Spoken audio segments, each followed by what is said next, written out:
다 함께 찬송가 428장 부르시면서 새벽 예배를 시작하겠습니다.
다 함께 사도신경으로 우리의 신앙을 고백하겠습니다.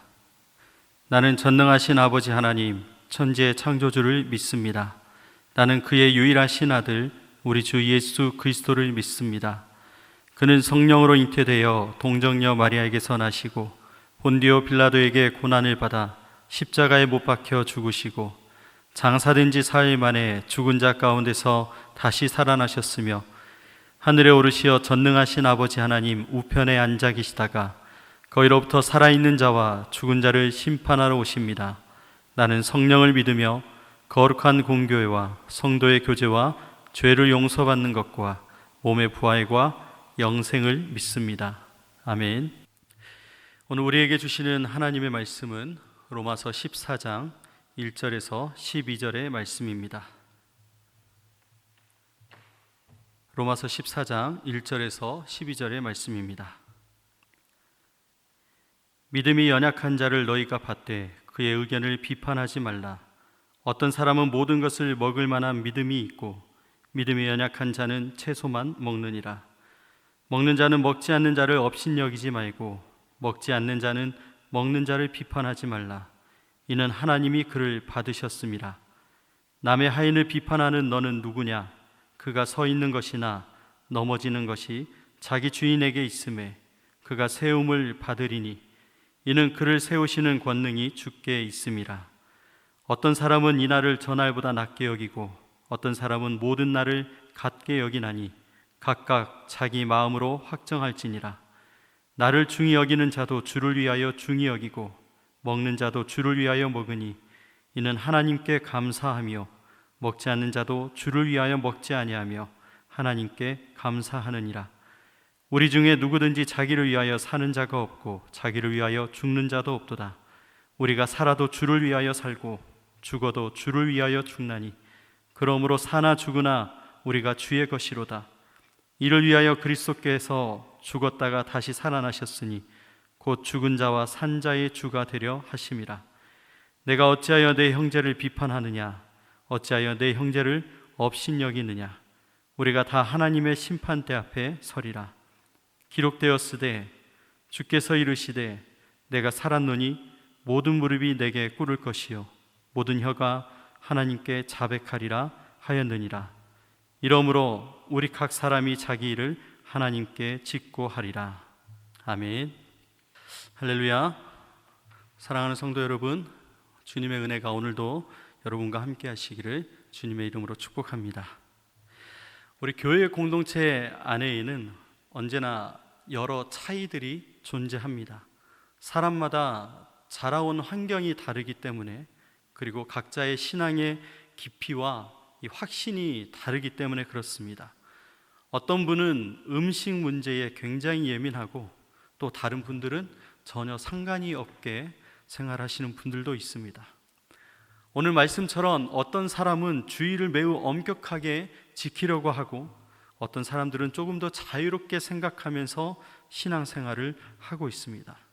문제는 이런 차이 자체가 아니라 이 차이를 두고 서로 판단하고 서로 멸시하는 데 그 태도에 문제가 있다라는 것입니다. 오늘 바울 당시 로마 교회 안에도 같은 갈등이 있었습니다. 유대인 신자들은 율법 전통을 따라 음식을 그리고 절기에 굉장히 민감하게 반응하며 생활을 했고, 이방인 신자들은 그 모든 문제에서 조금 더 자유롭게 신앙생활을 했다라는 겁니다. 그러다 보니까 서로에게 너는 왜 이걸 지키지 않느냐, 그리고 너는 왜 그렇게 경직되어서 매여서 살아가느냐 하며 서로를 정죄하거나 업신여기는 일이 일어났다라는 것입니다. 오늘 본문에서 바울은 이 문제를 단순한 생활의 규범의 문제가 아니라 오늘 한 걸음 더 나아가 우리는 사나 죽으나 다 주를 위하여 사는 자들이다, 주를 위하여 존재하는 자들이라는 것으로 이 고백을 통해서 이 문제의 뿌리를 해결하려고 하고 있습니다. 그래서 오늘 우리의 말씀을 통해서 각자의 믿음의 차이에 대하여서 우리가 어떻게 받아들일지에 대해서 함께 말씀을 보고, 모든 삶의 중심이 나는 그동안 무엇에 그리고 어떤 것에 붙잡혀 살았는지를 확인하기를 원합니다. 그리고 마지막으로 궁극적인 이 책임이 누구에게 있는지 오늘 말씀을 통해서 살펴보면서 주님이 기뻐하시는 삶, 사나 죽으나 주를 위하여 살기 원하는 우리의 신앙생활을 회복하는 저와 여러분 되었으면 좋겠습니다. 먼저 우리 1절부터 3절의 말씀을 함께 보면, 믿음이 연약한 자를 너희가 받되 그의 의견을 비판하지 말라. 어떤 사람은 모든 것을 먹을만한 믿음이 있고 믿음이 연약한 자는 채소만 먹느니라. 먹는 자는 먹지 않는 자를 업신여기지 말고 먹지 않는 자는 먹는 자를 비판하지 말라. 이는 하나님이 그를 받으셨음이라. 오늘 이렇게 이야기를 하고 있습니다. 믿음이 연약한 자와 강한 자들의 그 태도, 신앙의 태도, 방식들은 다르다라는 것을 이야기합니다. 1절의 말씀 보면은 믿음이 연약한 자를 너희가 받되, 오늘 여기에서 이 연약하다라는 의미가 단순히 연약함의 의미가 아니라 신앙의 자유를 충분히 누리지 못하고 제약을 받고 있는 상태에 대해서 연약하다라고 표현을 하고 있습니다. 예를 들면 이런 이야기입니다. 고기를 먹으면 이 고기가 우상에게 드려진 제물일까봐 두려워서 못 먹는 성도가 있다는 것입니다. 반면에 믿음이 강한 성도들은 어떻게 하냐면 모든 것이 주님께로부터 온 것이다라는 그 믿음으로 자유롭게 음식을 대하며 먹는다라는 것입니다. 이때의 문제가 먹느냐 마느냐가 아니라 이 문제에 대하여 서로를 판단하고 멸시하고 있는 그 태도가 오늘 우리에게 문제다라는 것입니다. 3절의 말씀 이렇게 얘기합니다. 먹는 자는 먹지 않는 자를 멸시하지 말고 먹지 않는 자는 먹는 자를 판단하지 말아라. 오늘 말씀하고 있습니다. 여러분, 멸시하다의 뜻, 어떤 뜻이 담겨 있습니까? 하찮게 여기고 무가치하게 여긴다라는 뜻을 가지고 있습니다. 이걸 좀 더 깊게 살펴보면 판단하고 정죄한다라는 뜻을 가지고 있습니다. 오늘 성도들이 서로 멸시한다라는 게 서로를 판단하고 있고 서로를 정죄하는 일이 되어진다라는 것입니다. 존 스토트 목사님이 이렇게 얘기했습니다. 교회 일치는 동일한 취향과 의견에 있지 않고 서로 다른 사람들을 사랑으로 받아주는 데 있다, 그렇게 이야기했습니다. 나와 성향이 맞고 취향이 맞고 취미가 같고 같은 신앙의 결을 가지고 있는 게 중요한 것이 아니라 그리스도 안에서 우리가 서로 사랑으로 받아주고 품어주고 이해하는데 오늘 우리의 신앙생활에 방향이 있다라는 것을 분명히 이야기하고 있습니다. 사랑하는 여러분, 오늘 우리는 주 안에서 서로의 성도들에 대하여 어떻게 반응하고 있을까요? 한 사람의 행동에 대하여 우리는 판단하고 정죄하는 자인지 아니면 그리스도의 사랑 안에서 품어주고 받아주고 있는지 우리는 한번 돌아봐야 될 것 같습니다. 4절에서 바울은 이렇게 묻고 있습니다. 남의 하인을 비판하는 너는 누구냐? 그가 서 있는 것이나 넘어지는 것이 자기 주인에게 있음에 그가 세움을 받으리니 이는 그를 세우시는 권능이 주께 있음이라. 남의 하인을 판단하는 너는 누구냐라고 얘기하고 있습니다. 하인이란 뜻이 집안의 종이다라는 뜻을 가지고 있습니다. 다시 얘기하면 이 종은 그 집안의 주인에게 속해 있고 그 주인 앞에 서서 쓰임을 받는다라는 것입니다. 다른 종이 간섭할 권한이 없다라는 것이죠. 종과 종이 서로 일에 대하여 간섭할 권한이 없다라는 것입니다. 마찬가지로 우리는 모두 하나님의 종입니다. 다른 성도를 판단하는 것이 마치 남의 집 종을 꾸짖는 것과 같다라는 의미로 오늘 우리에게 얘기하고 있습니다. 6절의 말씀에 중요한 원리를 말하고 있습니다. 어떤 사람은 이 날을 저 날보다 낮게 여기고 어떤 사람은 모든 날을 같게 여기나니 각각 자기 마음에 확정할지니라. 오늘 6절의 말씀에 얘기하는 것은 무엇입니까? 중요한 것은 동기다라는 것입니다. 절기를 지키든지 음식을 먹든지 모든 것이 다 주를 위하여 행해야 한다라는 것을 오늘 6절에서 이야기를 하고 있는 것입니다. 사랑하는 여러분, 7절과 8절에는 이렇게 얘기합니다. 오늘 말씀의 가장 핵심인데요, 오늘 말씀 7절 8절의 말씀을 보면 우리 중에 누구든지 자기를 위하여 사는 자가 없고 자기를 위하여 죽는 자도 없도다. 우리가 살아도 주를 위하여 살고 죽어도 주를 위하여 죽나니 그러므로 사나 죽으나 우리가 주의 것이로다. 아멘. 헬라어 원문에서 보니까 주를 위하여 살아간다라는 이 현재적인 이 행동에 대한 것을 강조를 했습니다. 여기에 더해서 무엇을 더 강조하고 있냐면 주를 위해서 죽는다라고 하는 현재적인 것과 미래적인 것까지 포함해서 얘기하고 있습니다. 지금의 삶과 앞으로의 다가올 죽음까지도 모두 다 주님의 손에 있다라는 것을 고백하는 것입니다. 칼빈은 이렇게 주석에 이야기했습니다. 우리의 삶과 죽음이 주께 속했음을 기억할 때 우리는 더 이상 자기 뜻대로 살지 않고 주님의 뜻에 따라 살게 될 것이다 라고 이야기를 하고 있습니다. 사랑하는 여러분, 우리가 사는 것, 우리의 삶의 모든 날들과 또 죽음까지도 하나님 손안에 있다라는 것을 기억하며 살아가는 자들에게는 오늘 내가 어떻게 살아갈지가 결정이 된다라는 것입니다.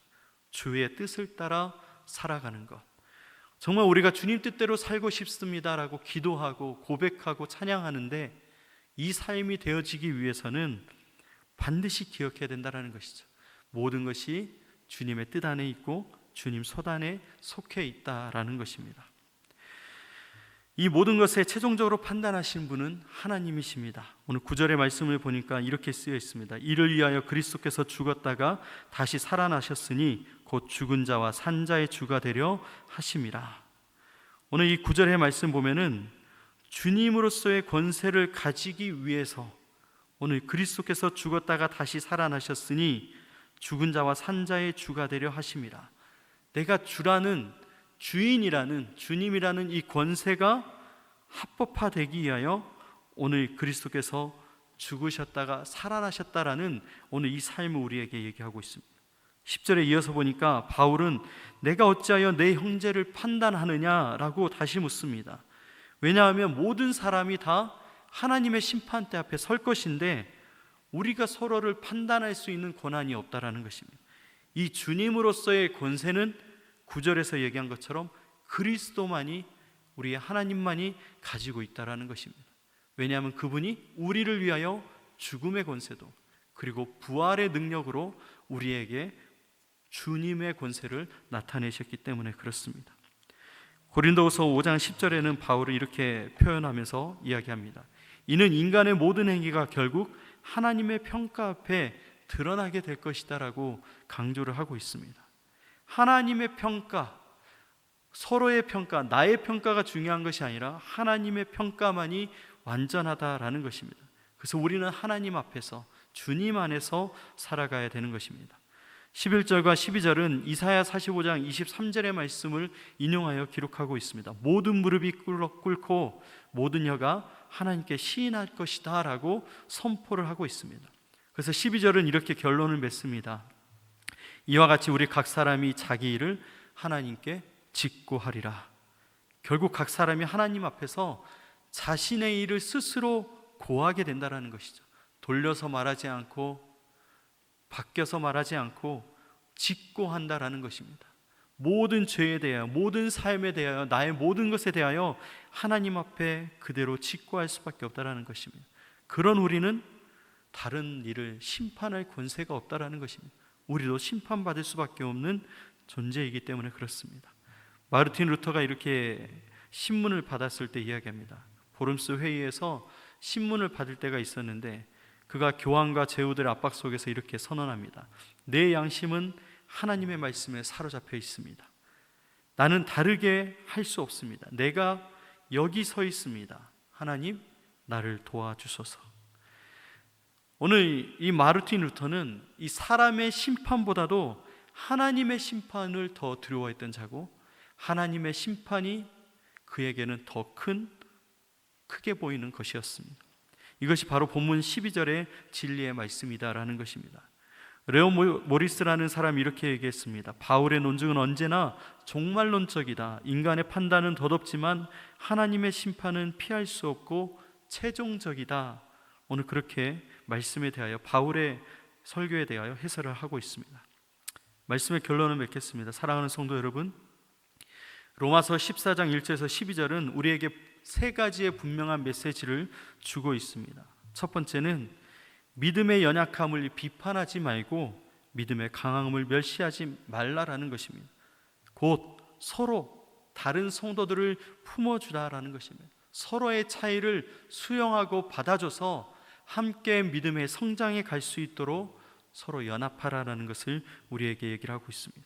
두 번째는 사나 죽으나 주를 위한 삶이 참된 신앙이다라는 것을 우리에게 말씀합니다. 내 만족이 아니라 주님의 영광이 기준이 되어서 살아가라는 것입니다. 주를 위하여 살라라는 것입니다. 세 번째, 오늘 우리에게 주신 메시지는 우리는 모두 다 하나님의 심판대 앞에 설 것이다 라는 것입니다.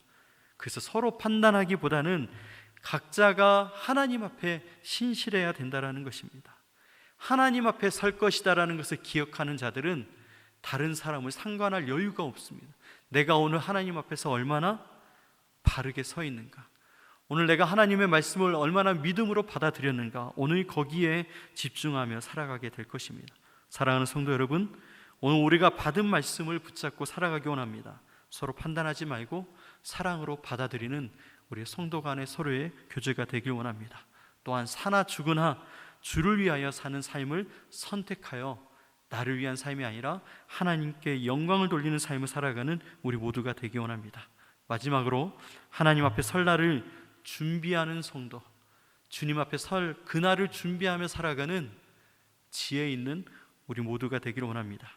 그럴 때 우리는 참된 주님의 몸된 교회로 세워지게 될 것이고 하나님 우리와 함께 하실 줄 믿습니다. 주님의 은혜가 주님 오시는 그날까지 함께 하시기를 주님의 이름으로 축복합니다. 기도하겠습니다. 사랑해 주님 감사합니다. 주님, 우리의 삶에 하나님의 은혜와 하나님의 역사로 충만하게 하여 주시옵소서. 이제 우리는 서로를 판단하지 않고 주 안에서 서로 사랑하며 품어주며 믿음으로 걸어가는 믿음의 참된 공동체가 될 수 있도록 도와주시옵소서. 우리가 이제는 사나 죽으나 주를 위하여 사는 삶을 선택하여 나를 위하거나 세상에 속하거나 육신 가운데 행하는 자가 되지 않도록 도와주시고 하나님 앞에 설 날을 준비하며 살아가는 거룩한 성도가 될 수 있도록 도와주시옵소서. 우리와 함께 하시는 주님께 감사드리며 예수님의 이름으로 기도드리옵나이다. 아멘. 다 함께 찬송가 270장 부르시겠습니다.